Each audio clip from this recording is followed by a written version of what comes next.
Jóvenes, pues muy buenas tardes a todos. Vamos a tener hoy un tema nuevo. El tema que vamos a tratar hoy pues es el correspondiente al tema 8 de su programa de la materia. Y bueno, pues ya estamos, como les dije, en las últimas sesiones.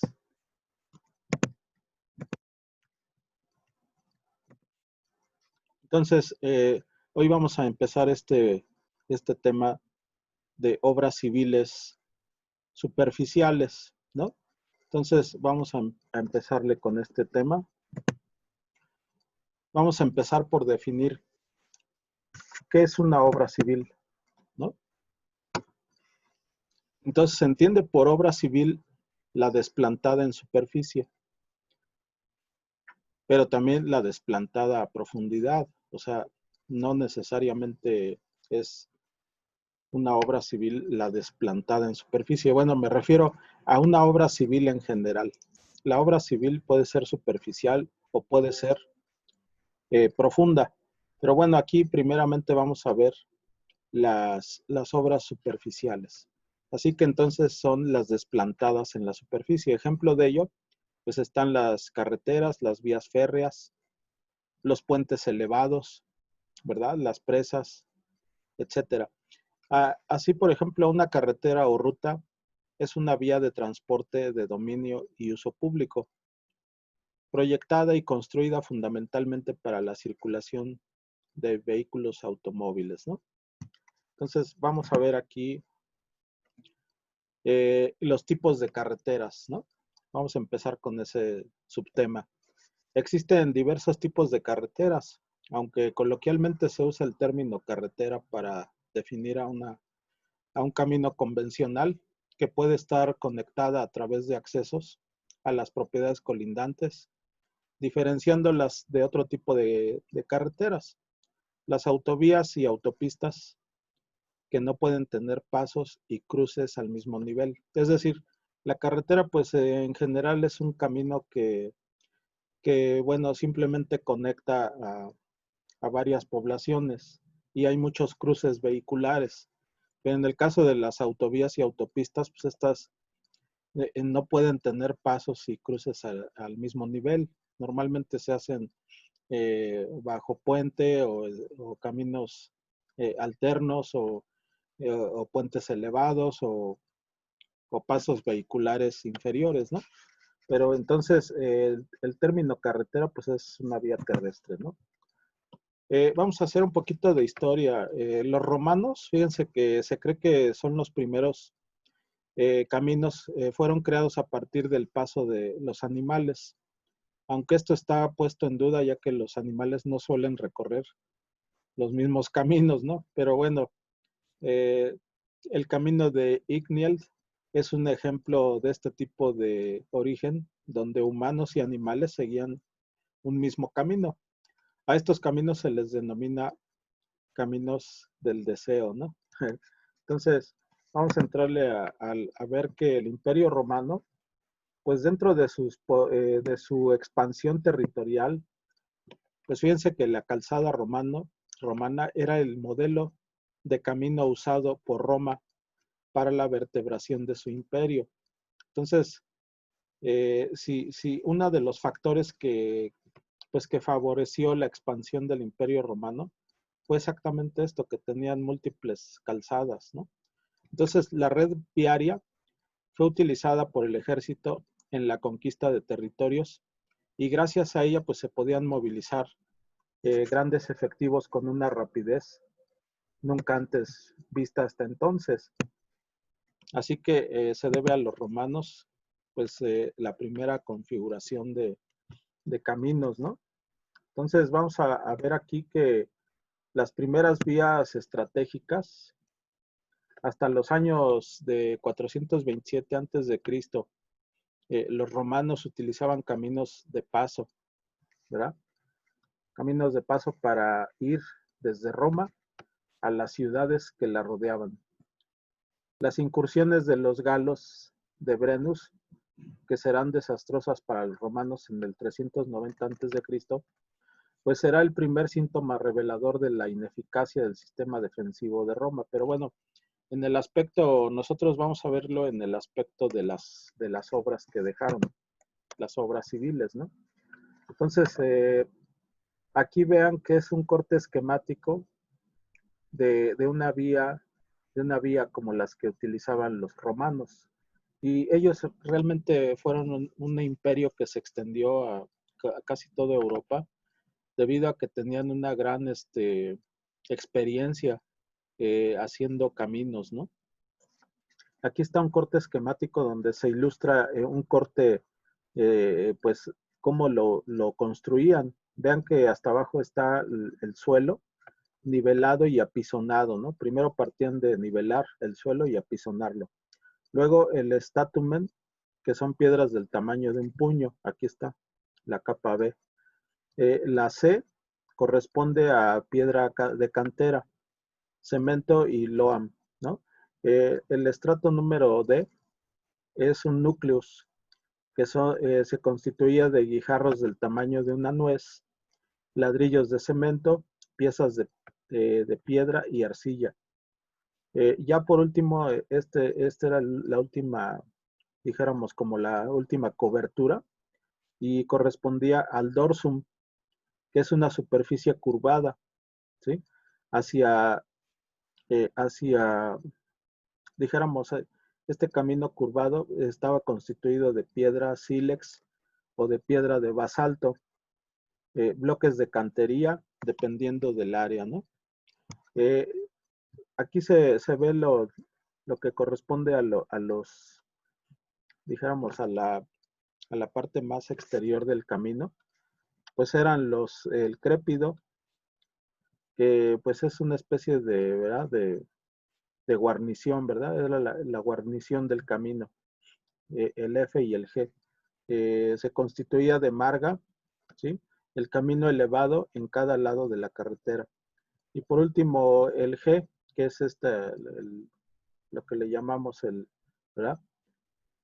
El borde del camino, ¿no? Es de piedra angular, así remataba, ¿no? Las guarniciones en los caminos. Entonces, realmente ellos, como imperio romano, pues tenían una gran experiencia haciendo las calzadas en todo el imperio romano. Aquí está otra vista para que ustedes vean lo formidable que eran estas construcciones.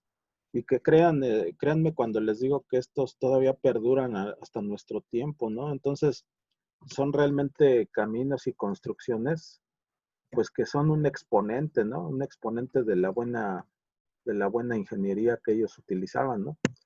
Entonces, aquí está la carretera. Los romanos fueron, en realidad, grandes constructores de carreteras. Parte de los 7.600 kilómetros de caminos que construyeron para mantener comunicado su imperio aún permanecen intactos. Vean. Entonces, la carretera romana estaba hecha de grandes losas que descansaban, perdón, sobre varias capas de grava y piedra unidas por argamasa, una mezcla de cal, arena y agua. Entonces vean que aquí cómo estaba. Primero metían una especie de cimentación con unos pilotitos de madera. Luego había una capa de cimentación. Luego un lecho de piedras pequeñas y argamasa. Y luego remataban con esto, ¿no? Con la guarnición del camino. Aquí está.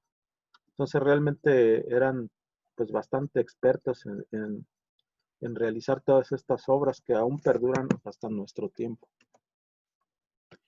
La inestabilidad de taludes. Bueno, quisiera entrar a este tema pensando en que este tipo de estructuras normalmente están apareciendo en todas las carreteras. Si se dan cuenta, cada que ustedes trazan una carretera, pues ¿qué sucede?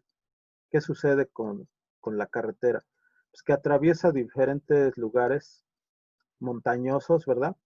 Susceptibles a tener un desprendimiento. Entonces vean aquí el caso de los diferentes tipos de taludes que te puedes encontrar durante la construcción de una carretera, ¿no? Vean que aquí en este primer caso tengo una cuña de deslizamiento y con un plano de falla totalmente normal, una falla además plana, una superficie plana. La otra es el estilo de, como del tipo de rocas que se pueden derrumbar cuesta abajo, pero vean que son como planos de estratificación muy verticales, ¿sí? Diaclasas que son verticales aquí y que entonces todo este talud en roca, pues es susceptible de colapso, ¿no? Colapso por volteo. Aquí otro estilo de taludes en roca. Vean que aquí se genera una cuña. Entonces, este es uno de los elementos que normalmente aparecen en la construcción de un camino. Entonces, por eso es que la implementación de la geología pues, es muy importante para ir viendo los caminos, los cortes, si van a ser muy altos, si van a ser en roca, si van a ser en suelo, qué tan deleznable es el material. Entonces, todo esto, pues, obviamente participa la geología conjuntamente con la ingeniería civil para desarrollar estudios del terreno, ¿no? Con fines de construcción de una carretera, por ejemplo. Aquí están otros taludes en roca, ¿no? Vean que aquí la superficie es plana, es una cuña de deslizamiento, un prisma que tiene una forma plana. No todas las condiciones de inestabilidad de taludes son iguales. Vamos a ver unas diferencias, ¿no? Entonces, vean que aquí tengo el corte, un corte de un talud que está aquí. Aquí está la carretera, vean. La carretera viene acá y pues ya el deslizamiento de este talud, pues ya obstruyó por completo un carril. Vean. ¿Y esto a qué se debe? Pues aquí tengo la explicación, ¿no? De este lado. Aquí está la fotografía, pero aquí está lo que está sucediendo.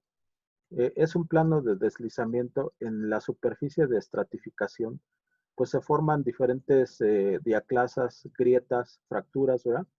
Y entonces con el ingreso del agua, el agua superficial, el agua pluvial de las lluvias, pues va generando que esto sea una cuña susceptible a deslizar, que es lo que pasó aquí.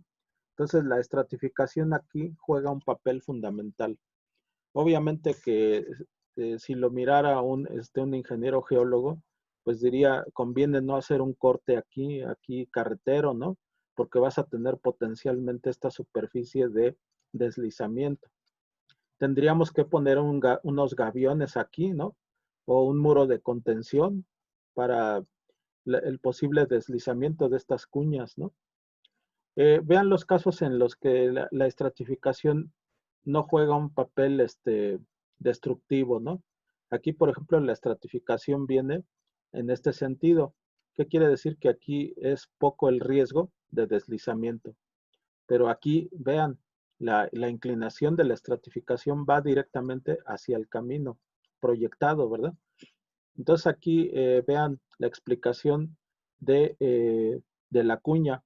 Dice bisectriz de la cuña en la sección perpendicular a la arista de deslizamiento. Entonces vean, normalmente este tipo de cuñas se forman en roca, ¿vale? Y hay diferentes programas que te permiten calcular la estabilidad de taludes previo a la construcción de un camino, ¿no? Y entonces, normalmente en un informe ejecutivo, un geólogo ya te recomienda qué procedimientos puedes hacer eh, para tratar esa estabilidad de taludes, ¿vale? Entonces vamos a ver otro caso. Aquí, por ejemplo, son las soluciones ingenieriles que se pueden dar a, a la protección de taludes, ¿no? Entonces, veíamos con la expresión de Rankine, si es que ya la vi con ustedes, me parece que sí. Con esa expresión de Rankine, pues nosotros calculamos un empuje directo de la masa de suelo sobre ese elemento, ¿no? Sobre ese elemento que puede ser de concreto o de piedra brasa, ¿sí? Entonces tenemos que calcular obligadamente primero el empuje de Rankine, ¿no? De la masa de suelo, el empuje activo, ¿no? Para poder diseñar esta obra y que resista perfectamente contra el deslizamiento, ¿no? Eh, Vean que en este caso de la figura que está aquí arriba a la izquierda, la superficie potencial del talud, vean que está marcado con con esta curva. Entonces, normalmente los deslizamientos de taludes no necesariamente son esta forma plana de talud, sino que potencialmente se pueden formar estas superficies rotacionales, ¿sí? Entonces, ¿cómo podríamos impedir que toda esta cuña rotacional deslice? Pues perfilando, ¿verdad? Perfilando nuestro talud a esta nueva condición. ¿Qué estamos haciendo? Le estamos reduciendo el ángulo de inclinación. Esta es una forma de tratar a los taludes. La otra puede ser con los muros de concreto armado, ¿no? O de piedra brasa. El otro, la otra forma de protección contra taludes inestables son estos son los muros de gavión, ¿vale? Y la otra solución puede ser, pues, todo un muro a través de concreto lanzado y una serie de anclas, ¿verdad? Entonces es un muro anclado, este muro, que protege contra el deslizamiento potencial. Aquí está el ejemplo de las anclas, ¿no? Primero hay que hacer la perforación, después se introduce ¿cómo se llama? El ancla, y al final se rellena esto con, este, con mortero o con concreto, ¿verdad? Y al final se le da aquí la tensión, se va apretando conforme a un plan de cuánta tensión vas a necesitar para anclar todo esto, ¿no? Así las cosas, entonces ahora vamos a ver lo correspondiente al paso de los ríos. Entonces, el paso de los ríos con el fin de evitar desvíos, los ingenieros romanos habían desarrollado una serie de obras para cruzar los ríos. Les nombraron vados. Pues son esas vías a menudo que cruzan por estos vados. Estos vados son zonas que suelen estar simplemente empedradas o con piedras trabajadas con cal, con el apoyo de vigas de madera. Las excavaciones, sin embargo, han sacado a la luz vados de gran importancia, hechos de grandes bloques y con un número de sostén, con un muro de sostén, perdón, una parte más baja que canalizaba el agua y una calzada para los pasajeros, ¿no? Estos vados evolucionaron en ocasiones hacia puentes de madera o de piedra. Aquí están unos ejemplos, ¿no? Aquí están un ejemplo de una especie de vado, ¿sí? Que vean que pues ya es una obra más o menos moderna, ¿verdad? El paso vehicular ahí se permite cruzando el río y ayudados de estructuras de madera o metálicas, ¿no? En fin, puentes. Para el caso de Roma y del tiempo de la colonia acá en México, pues hay numerosos ejemplos de estos acueductos. Tal vez ustedes hayan conocido alguno, pero allá por Querétaro hay uno y hay varios, ¿no? En Morelia, en diferentes estados de la República, pues hay estas, eh, estos acueductos con el fin de traer agua dulce, transportarla hacia las ciudades, ¿no? Con el fin de que el recurso hidráulico pues siempre sea en abundancia y lo necesario pues, para la ciudad, ¿no? De ahí surgieron entonces las ideas de cruzar ríos, ríos muy caudalosos, con obras de ingeniería. Así que entonces existen estos puentes antiguos. La innovación más espectacular de las vías romanas fue la construcción de puentes de piedra en los ríos de anchura media. Ahí se permitía así la continuidad de la circulación en cualquier circunstancia, por ejemplo, en las épocas de crecidas de los ríos. Así que estas obras a menudo han perdurado a través de los siglos y todavía se usan hoy, ¿sí? Después de su destrucción, sus cimientos han servido de base para la reconstrucción posterior. Además, los puentes han sido siempre fuentes de poblamiento, ¿no? Aquí están los ejemplos, ¿no? Aquí está la fotografía de un puente de piedra, ¿no? Y cómo se construían. Están perfectamente bien construidos. Tal es el caso de algunos puentes romanos, ¿sí? Y en numerosas poblaciones, ¿no? Alrededor del mundo. Puentes de madera. A menudo los puentes eran normalmente de madera sobre una base de pilotes, pero hay puentes mixtos. Para mayor fuerza, los pilares se hacían de piedra, pero la cubierta del puente era de madera, ¿sale? El puente de Treveris en Alemania, pues es uno de estos puentes mixtos con pilares de mampostería y cubierta de madera. Hoy en día los pilares romanos se mantienen, pero la cubierta más reciente es de piedra tallada. Ejemplos ahora, pues exponentes, pues es este, ¿no? El de los puentes que están por allá por el área de Oaxaca. Pero bueno, estos son los exponentes de los puentes antiguos, allá por Reino Unido, todas esas partes de Europa, ¿no? Que cruzan los principales ríos, allá como el río Sena, etcétera, todos los ríos europeos, ¿no? Bien, aquí tengo otro tipo de exponente de obras civiles, superficiales le podríamos llamar, porque realmente están a pie de camino, ¿no? O sea, quiero dar a entender que una presa se desplanta directamente sobre el fondo del valle del río, ¿vale? Sí se despalma, sí hay una limpieza del terreno, pero la presa como tal, la cortina, se construye directamente sobre las rocas que hay abajo, que van a servir de cimentación.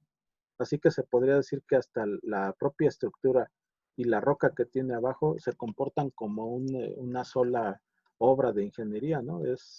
O sea, el cuerpo de la cortina más la roca que tiene abajo es casi una estructura monolítica, ¿no? Se comporta como un solo elemento, ¿no?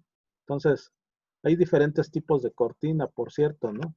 Hay unas que son presas de tierra, hay otras que son presas de concreto, hay otras que son pues hechas de un corazón de arcilla, ¿verdad? Como es este caso.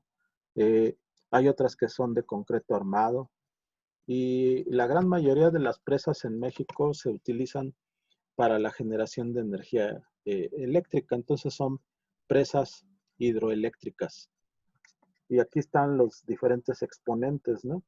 Hay muchísimas en todo el territorio nacional y gran parte pues son de la CFE, aunque algunas empezaron a hacer los de Conagua, tanto para aprovechamiento del agua como para la generación de energía eléctrica.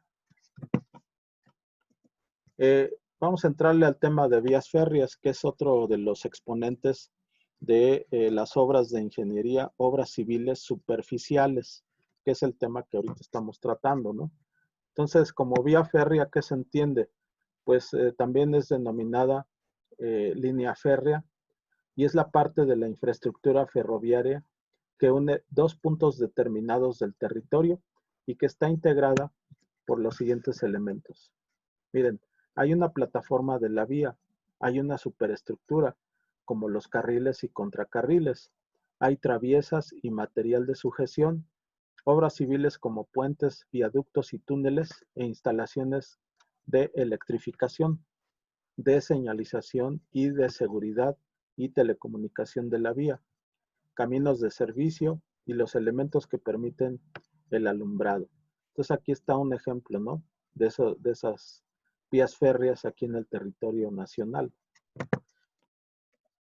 Un poco de historia, pues es mencionar que algunas fechas históricas del ferrocarril relacionadas con la evolución de la vía son la introducción de carriles de madera en 1676, el forro de hierro del carril en 1776, es decir, un siglo después, los carriles de hierro fundido para 1789 y los desvíos ferroviarios en 1796. Vamos a ver aquí entonces los elementos de las líneas ferroviarias que se agrupan en vía. Dentro de ellas se distinguen, aquí vean en viñetas, la subestructura de la vía, que es el conjunto de obras de tierra y de fábrica necesarias para construir la plataforma sobre la que se apoya la superestructura de la vía. Entre las obras de tierra se encuentran los terraplenes, las trincheras, ¿sí?, los túneles, y en las obras de fábrica, los puentes, viaductos, drenajes y pasos a nivel, ¿vale? Entonces, y por último tenemos acá la superestructura de la vía, que es el conjunto integrado por los carriles, contracarriles, traviesas, o en su caso la placa, las sujeciones, los aparatos de vía, y en su caso el lecho elástico formado por el balasto, ¿sí?, así como como las demás capas de asiento sobre el que estos elementos se apoyan, ¿vale? Entonces, hasta aquí yo traje la sesión teórica, porque la siguiente clase del lunes tendríamos lo correspondiente a las obras civiles subterráneas. Entonces, hasta aquí llego con el tema teórico, pues no sin antes mencionar que traje un ejemplo práctico para el caso de cimentaciones no profundas, ¿verdad? O sea, son cimentaciones casi superficiales. Estamos hablando de unos 4,5 metros. No sé si a este momento tuvieran alguna pregunta. Conviene que despejemos dudas antes de entrar al problemita de cálculo, ¿no?, que me traje. ¿Existiría alguna pregunta, jóvenes? Yo tengo una pregunta, profe. Adelante. En el que nos dio los ejemplos de las anclas, ¿Mm? más o menos a qué profundidad se ponen las anclas para que, pues digamos, tengan buen agarre Ok. y no se regresen o algo así. Ujú. Fíjate que particularmente yo participé en el Arco Norte, y allá tenemos una serie de diferentes taludes inestables que pueden ser por volteo de los basaltos. Yo allá me fui a un área, particularmente la porción que queda ya como para de Pachuca hacia lo que es el oeste, ¿sí? Allá nos tocó un kilometraje que eran puros basaltos en su mayoría. Algunos eran masivos, otros eran que tenían potencial volteo, es decir, los prismas estaban en la perpendicular y las diaclasas estaban abiertas, y había un riesgo potencial de caída, ¿no?, de estos prismas basálticos. Bueno, ahí lo que se hizo fue perforar primero, se perfora con esas maquinitas exprofeso para anclas, y entonces llegamos a una profundidad de ancla de más o menos 12 metros, ¿sí? Y posteriormente pues ya se rellenan de concreto y al final se tensan. Entonces, dependiendo del macizo rocoso que tengas, es la profundidad del ancla. No hay en realidad así como que un estándar, ¿no? Que yo te diga, pues todas son a 12 metros, ¿no? Algunas pueden ser a 6 metros, otras pueden ser a 8, otras pueden ser a 12. Entonces, dependiendo el talud y el material, ¿no? Hay taludes muy inestables en roca, pero pues la voladura te resulta muy cara como para perfilarlo, ¿no? Entonces, ¿qué necesitas ahí? Una campaña de concreto lanzado, malla, electrosoldada, y además un sistema de anclaje y drenaje de ese talud. No sé si con esto más o menos logré contestar a tu pregunta. Sí, profe, muchas gracias. ¿Sí? ¿Alguien más, jóvenes, que tenga alguna duda sobre las obras superficiales, que son carreteras, vías férreas, puentes, acueductos, vados que vimos, ¿no? Numerosas carreteras de los romanos que perduran hasta nuestro tiempo, ¿no? ¿Alguna duda antes de pasar a ese tema de cálculo muy sencillo? ¿De qué grosor dijo que podían ser esas anclas? ¿Grosor o profundidad? Grosor. Ah, el grosor. Pues mira, yo he visto anclas nominales de más o menos 1 pulgada en adelante, ¿sí? Eh, las que metimos ahí en el arco norte eran más o menos nominales, su diámetro nominal de más o menos 1 pulgada, ¿vale? La Gracias. profundidad hasta unos 12 metros.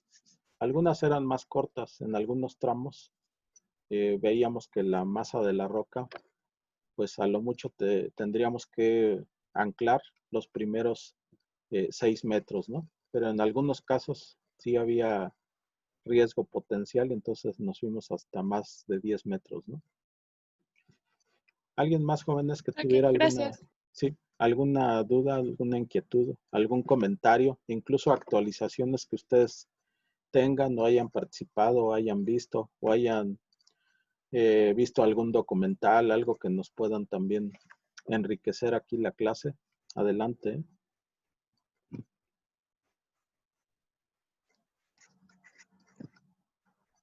Ahorita, por lo pronto, en estos primeros semestres, ¿qué han visto? ¿Qué han visto de respecto a obras civiles, a sistemas de anclaje, a todo esto? ¿No han entrado a esos temas todavía? Yo solo he visto algunos documentales. De hecho, la presa es que había una presa como de arco en las fotos que nos mostró. Sí, Me recordó mucho que es la presa Hoover exacto. en Sí, Arizona. son Ujú. exponentes, ¿verdad? De las obras civiles a nivel mundial. Muy bien, particularmente yo creo que entonces todavía no entran al tema de cimentaciones, de ver pilotes, de ver cajones de cimentación, de ver túneles. Todavía no creo que entren a esos temas, ¿verdad? En estos primeros semestres. Pues bueno, yo solo he tratado un poquito con las zapatas corridas Mm. y aisladas ¿En qué materia? en recursos de la construcción. Ah, muy bien. ¿Y ese en qué semestre lo llevas? En este semestre estamos viendo eso Ah, ok, precisamente. perfecto.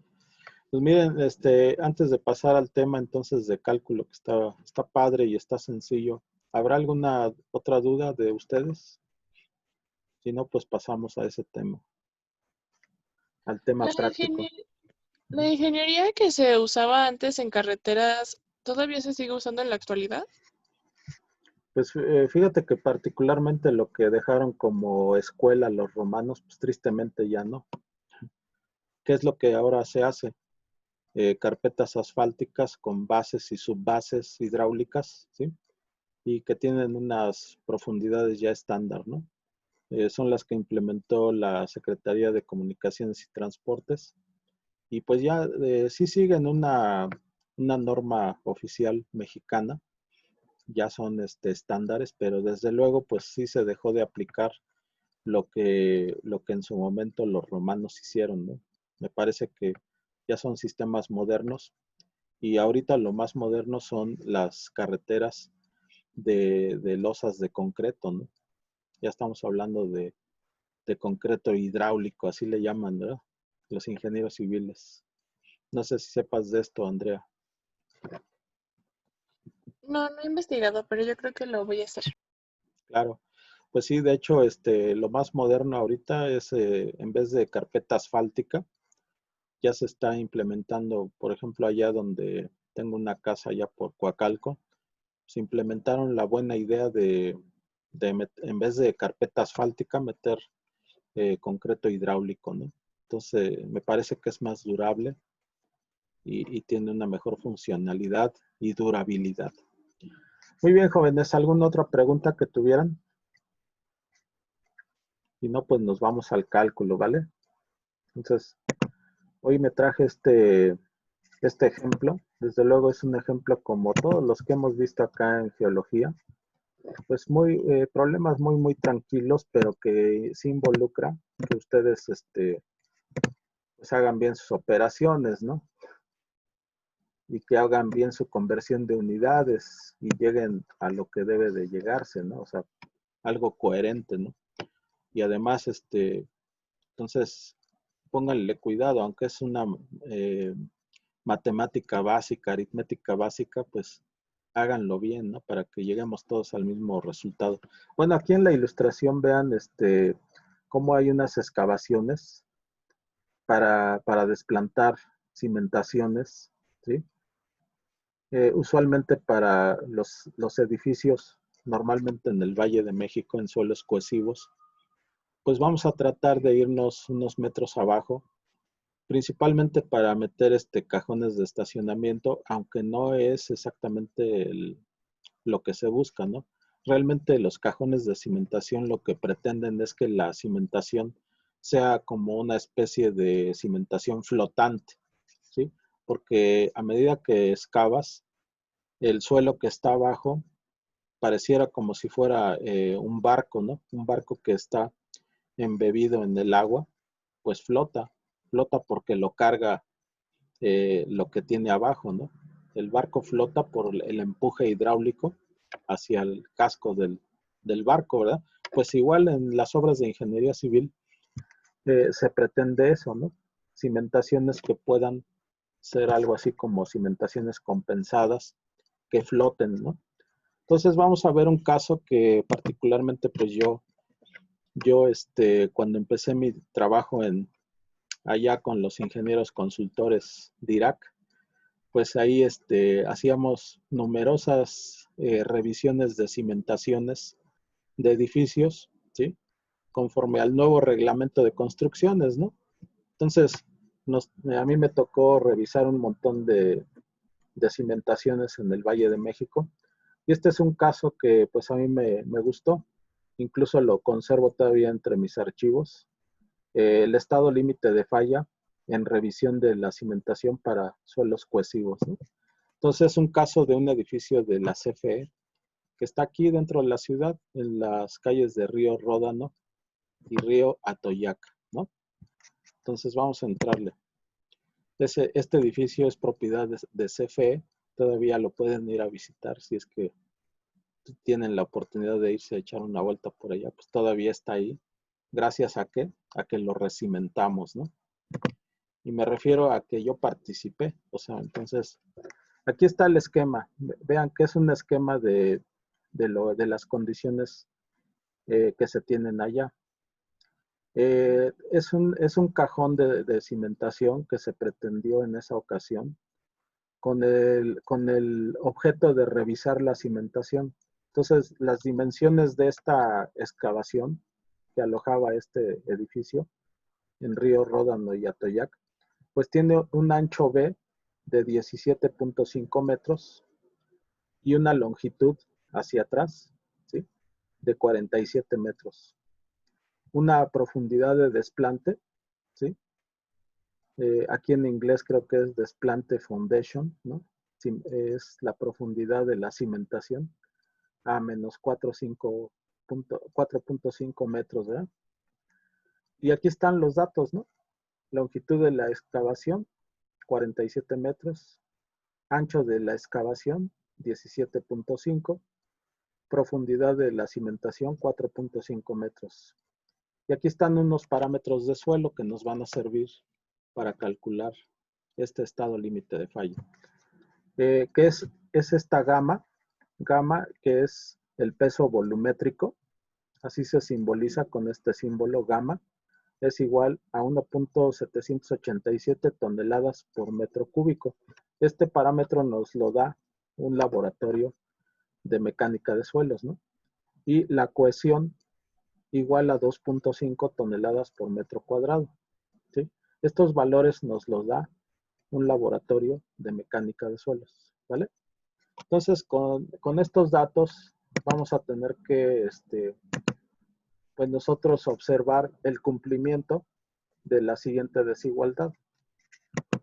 Convendría que si es que llevan apuntes así a pluma, que apunten esta desigualdad, que es la sumatoria de las cargas, de las solicitaciones verticales por un factor de carga, ¿sí? Que es igual a 1.5, ¿verdad?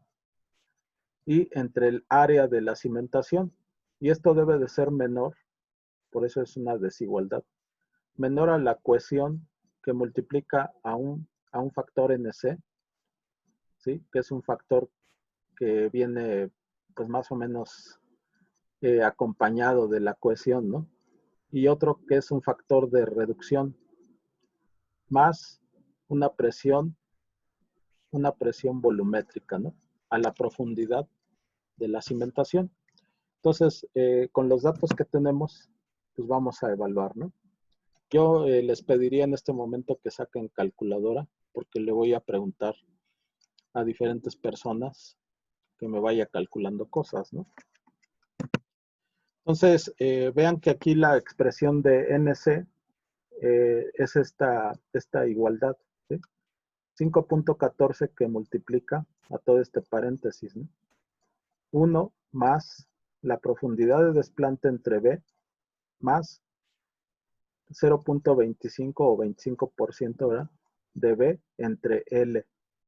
Es el ancho B entre la longitud de excavación. Aquí está. Y aquí en este caso es la profundidad de desplante entre el ancho de excavación. Aquí está el factor de reducción, 0.35, un factor de carga igual a 1.5, y aquí está Q, que son las solicitaciones o bajadas de carga del edificio, que en este caso se estima en 28,000 toneladas, ¿vale? Eso es lo que le vamos a poner a la masa de suelo, ¿no? Y a ver si cumple. Luego aquí la presión volumétrica a la profundidad de desplante. ¿Qué haríamos? Pues es la gamma que es el peso volumétrico, que multiplica a la profundidad de desplante. Entonces, ¿les parece bien que vayan calculando el área de cimentación? A ver, por ejemplo, Carlos Alberto, si nos haces favor de calcular el área de cimentación, ¿cómo lo harías?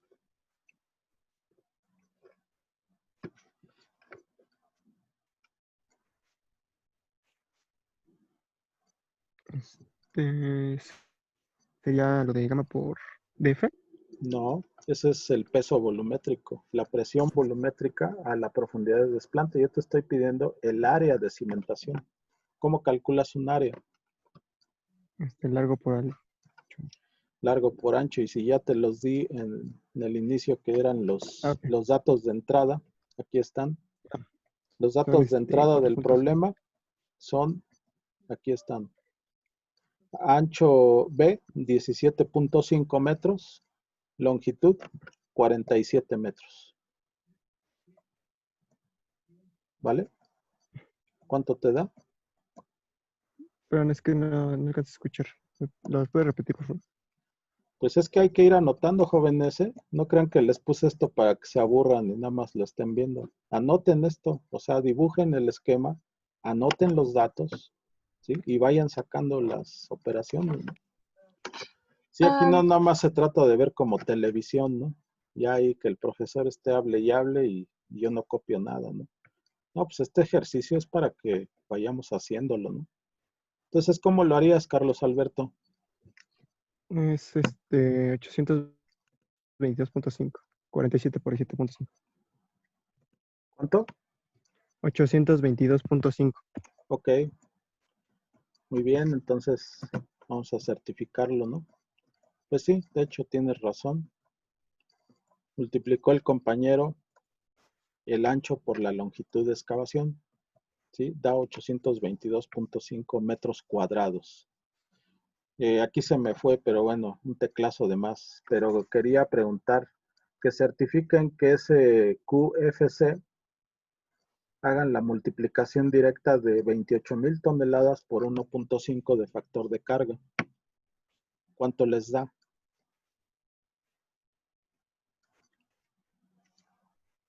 Por ejemplo, 42,000. Ingrid, no sé si tienes ahí tu calculadora a la mano.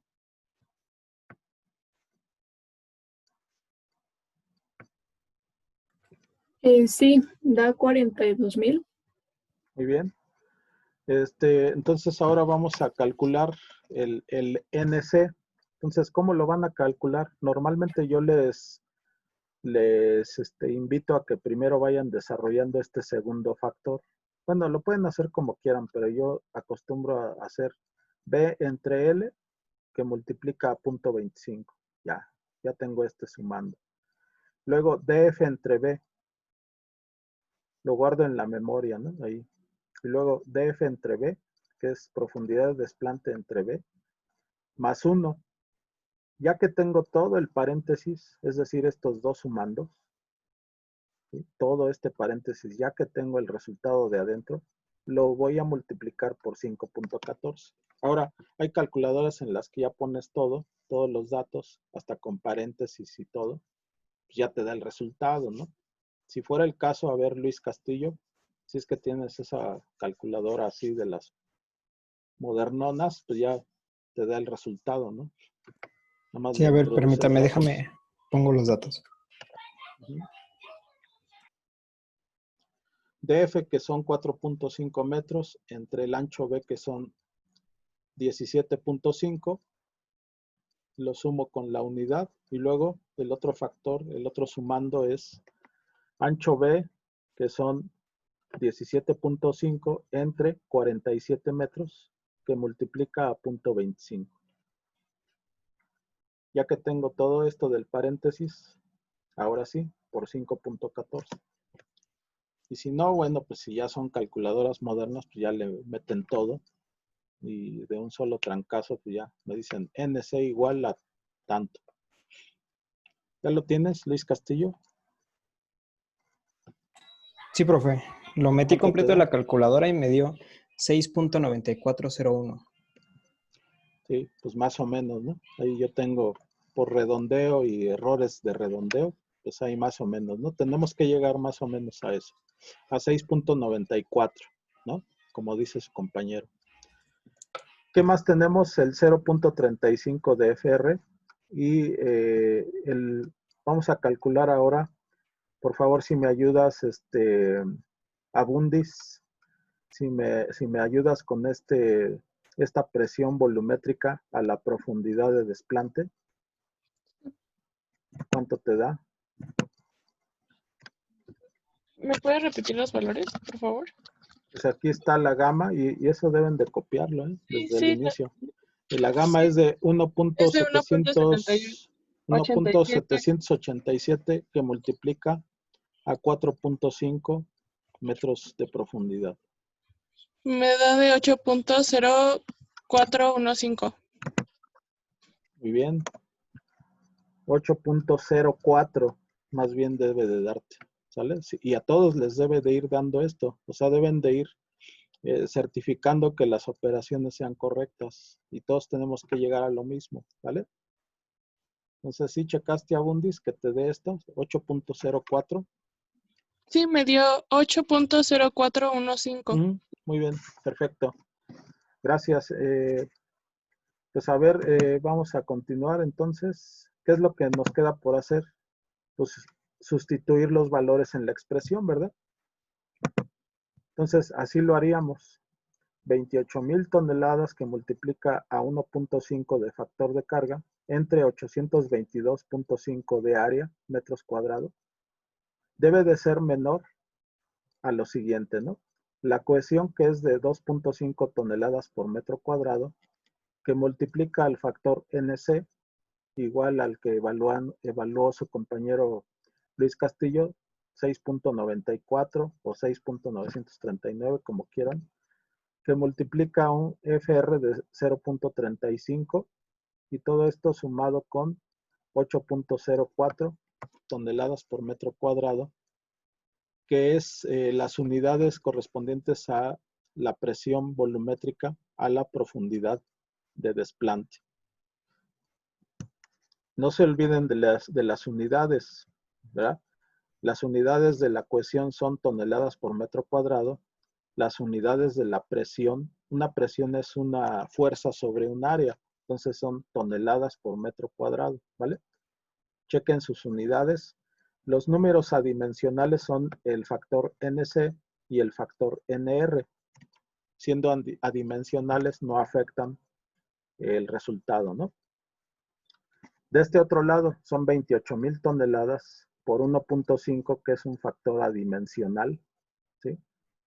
Y dividido entre el área que está en metros cuadrados. ¿Cómo nos quedaría al final, jóvenes? De este lado, por favor, Marcos, ¿nos ayudas con este lado de la desigualdad?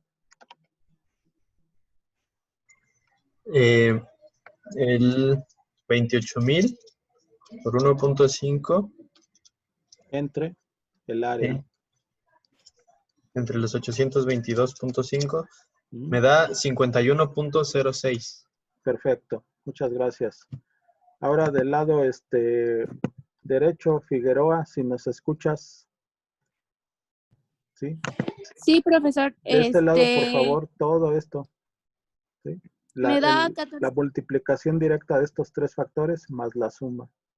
Me da 14.11. Perfecto, muchas gracias. Sí, profe.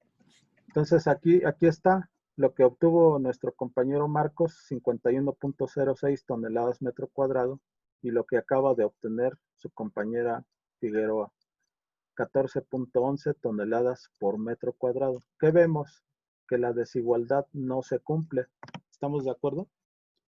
Y no se cumple porque con los parámetros de suelo, las 28,000 toneladas métricas que estamos metiendo de peso a ese suelo, ¿qué quiere decir? Que el suelo no aguanta, ¿verdad? No tiene la capacidad de carga para soportar todas esas toneladas que le vamos a meter. ¿Qué es lo que haría un ingeniero civil? ¿Qué a poco le diría al cliente, a CFE? No, pues ¿qué crees que tu edificio no va a cumplir? ¿Y qué? Entonces, ¿qué solución me das? No, pues no cumple. No creo que le digan eso a un cliente, ¿verdad? Como ingenieros civiles, ¿qué le propondrían? A ver, dame una alternativa, Ingrid Guzmán.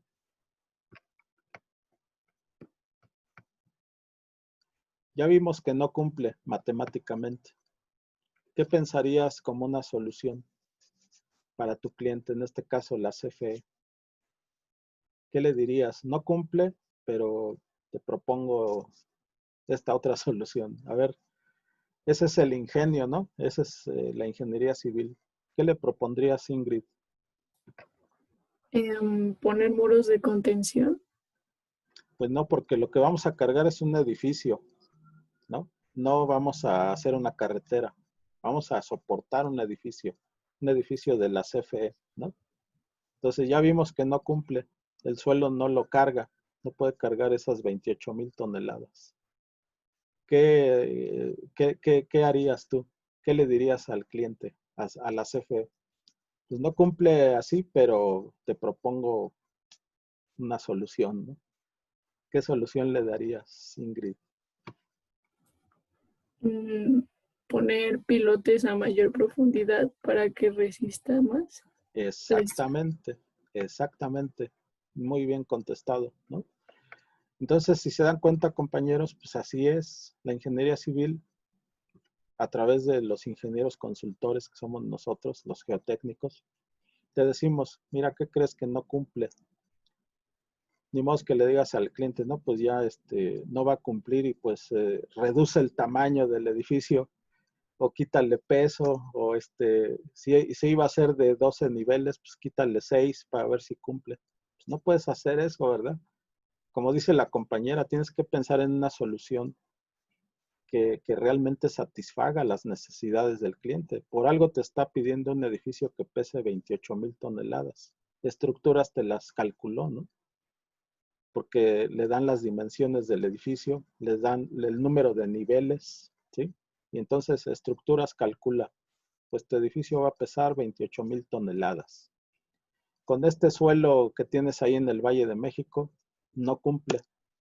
Pero no le puedes decir al cliente, pues quítale niveles, ¿no? A tu edificio. No, ¿qué diría el cliente? ¿Sabes qué? Muchas gracias. Yo te llamo si me animo contigo, ¿no? Gracias. Se va con otra empresa, ¿no? La otra empresa le va a dar otras alternativas, como la compañera Ingrid, ¿no? Que dice, bueno, mira, yo te sugiero que ya que no aguanta el suelo, pues vamos a desplantar una cimentación con pilotes de punta y nos vamos a ir a la primera capa dura. Es una solución, ¿verdad?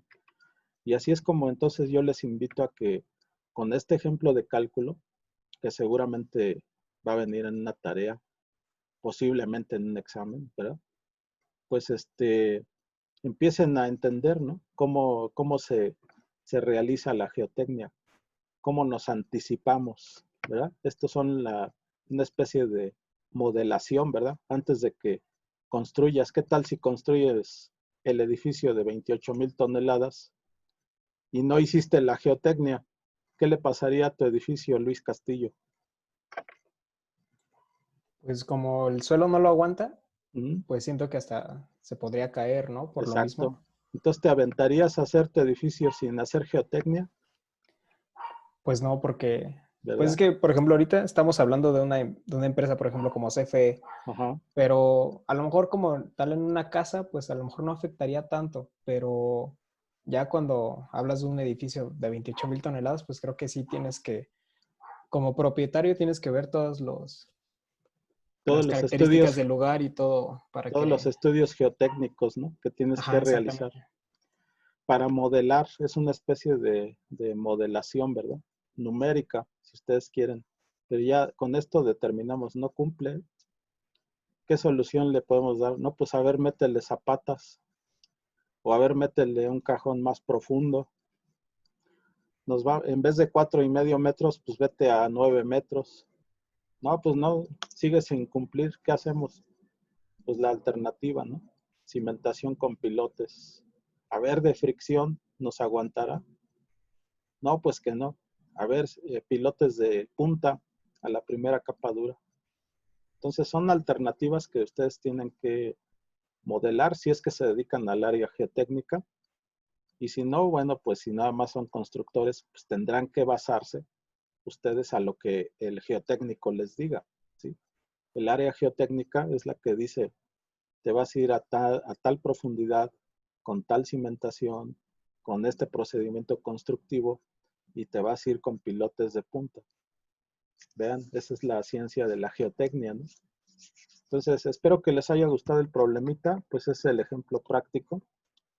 Y bueno, obviamente que yo tengo mi tutorial en el canal de YouTube, por si acaso ni tomaron en cuenta el dibujo, ni lograron apuntar nada. Entonces, váyanse al tutorial, revísenlo con calma. Les voy a agendar una tarea con otros datos, ¿vale? Entonces, no les cuesta nada meterse a ese canal de YouTube y ver cómo se resuelve, ¿no? Cualquier problema de estos. ¿Alguna pregunta, jóvenes, antes de retirarnos? Profe, este ejercicio es más o menos como lo que hicieron con la Torre Latino, ¿no? Si no Exactamente. mal recuerdo, usaban pilotes. Sí, se hizo una cimentación profunda con pilotes de punta. Marcos Ramos, ¿alguna pregunta que tenías? Sí, esto es ¿usted sabe cada cuánto se actualiza el manual de construcción? Fíjate que es una buena pregunta, pero sería mentirte si lo sé. Fíjate que yo sé que a partir de 1987, luego del macrosismo del 85, hasta el 87 se hicieron las normas técnicas complementarias al reglamento de construcción. Ahorita está aplicando otro nuevo y me parece que se está actualizando. Pues me imagino que con cada macrosismo, yo creo que ahora en el 2017 ya hubo una actualización del reglamento. Me parece que ahora la más actual pues debe de ser como por ahí del 2018-2019. Pero bueno, no quiero darlo como que si fuera la Biblia, ¿no? Porfa, ahí también ayúdenme. Si lo puedes investigar, Marcos Ramos, y traernos ese dato la próxima clase, te lo voy a agradecer. Ok, profe, gracias. Sí, pero sí periódicamente se va revisando, ¿no? Y se va actualizando el reglamento de construcciones y sus normas técnicas complementarias. ¿Alguien más, jóvenes, que tuviera alguna pregunta sobre el tema visto teórico y práctico? O de temas anteriores, no importa. ¿No? Me parece que entonces, pues podemos cerrar la sesión Y nos vemos entonces en la próxima emisión de Geología el lunes, ¿de acuerdo?